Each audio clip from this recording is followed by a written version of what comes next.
नमस्कार, RNI news में आप सभी का स्वागत है। मैं हूं आपके साथ सृष्टि शुक्ला। आज अंतर्राष्ट्रीय मानवाधिकार दिवस है। दुनिया भर में इसे हर साल 10 दिसंबर को मनाया जाता है। आज ही के दिन साल 1948 में संयुक्त राष्ट्र सामान्य महासभा ने मानव अधिकारों को अपनाने की घोषणा करी थी, लेकिन आधिकारिक तौर पर इसकी घोषणा साल 1950 में की गई थी। मानवाधिकार दिवस के बारे में आज हम चर्चा करेंगे और उसको लेकर के हमारे साथ खास मेहमान भी जुड़ गए हैं। नेशनल उलमा पार्लियामेंट जनरल सेक्रेटरी डॉक्टर मौलाना खलबे रुशैद रिजवी जी हमारे साथ जुड़ गए हैं। बहुत बहुत स्वागत है सर आपका आरएनआई न्यूज पर। बहुत शुक्रिया मुझे याद करने के लिए। आपकी खिदमत में और आपके इस टेलीविजन के माध्यम से दुनिया में जहां कहीं इस न्यूज को देखा जा रहा है, सबकी खिदमत में सलाम अकीदत और सलाम मोहब्बत। जी सर, जिस तरीके से आज मानव अधिकार दिवस हम मना रहे हैं, तो अगर मानव अधिकार की बात की जाए तो इसको लेकर के क्या कुछ ख्याल हैं आपके? देखिए, सबसे बड़ी बात जो मैं कहना चाहूंगा कि मानव अधिकार अगर हम बात करते हैं तो मानव अधिकार की जरूरत वहां पड़ती है जहां इंसान भूल जाता है कि वो इंसान है, जहां भाई भूल जाता है कि भाई है, जहां टीचर भूल जाता है कि टीचर है, जहां डॉक्टर भूल जाता है कि डॉक्टर है, जहां वकील भूल जाता है कि वकील है, जहां जज भूल जाता है कि जज है, जहां पड़ोसी भूल जाता है कि पड़ोसी है, जहां शहरी भूल जाता है कि शहरी है। अगर यकीन जानिए, शहरी याद रखे कि वो शहरी है, पड़ोसी याद रखे कि वो पड़ोसी है, भाई याद रखे कि भाई है, और हम वतन वाले याद रखें कि फला हमारा हम वतनी है, वकील याद रखे कि वो वकील है, डॉक्टर याद रखे कि वो डॉक्टर है।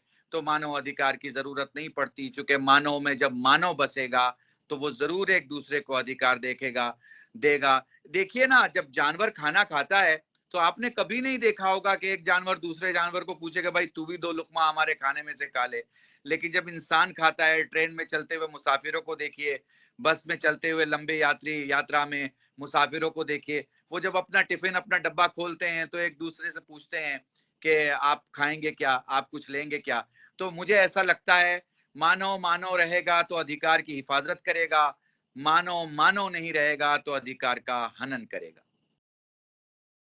बिल्कुल, बहुत कम शब्दों में आपने बहुत बड़ी बात कह दी है। खलबे जी, मैं आपसे जानना चाहती हूँ, जिस तरीके से इस समय जो स्थिति है, तो कहा जा रहा है कि मानव अधिकार का उल्लंघन हो रहा है। तो कैसे उल्लंघन हो रहा है? क्या सिस्टम की वजह से उल्लंघन हो रहा है? कैसे देखते हैं आप देखिए, इन सब मैं चीजों? ये मानता हूं कि एक स्कूल है कि स्कूल में कोई कुछ स्टूडेंट ऐसे हैं जिनको 90% मार्क्स आते हैं, कुछ ऐसे हैं जिन्हें 70 आता है और कुछ ऐसे हैं जिनको 40 आता है, कुछ को मुश्किल से 20 भी नहीं आता।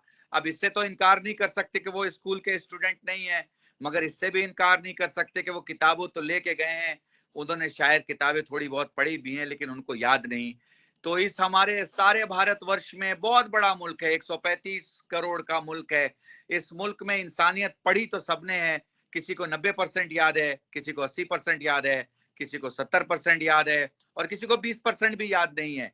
तो ये फेलुअर सबसे पहले तो हमारे उस समाज का है जिस समाज को हमने जन्म दिया है, हमने पानी पिलाया है, हमने पेड़ जैसा बढ़ाया है। अब वो बबूल का झाड़ हो या आम का, ये तो डिपेंड करता है। वो बोलते हैं ना कि बबूल का जब झाड़ निकलेगा तो कांटा ही कांटा देगा, आम का झाड़ उगेगा तो फल ही फल देगा। बिल्कुल इसी तरह हमारे हिंदुस्तानी समाज में वो लोग जिन्हें पानी तो डाला गया मगर उन्होंने अपनी खसलत को कंट्रोल में नहीं किया, उन्होंने अपने स्कूल का, अपने सबक का, अपनी किताब के सबक को याद नहीं किया।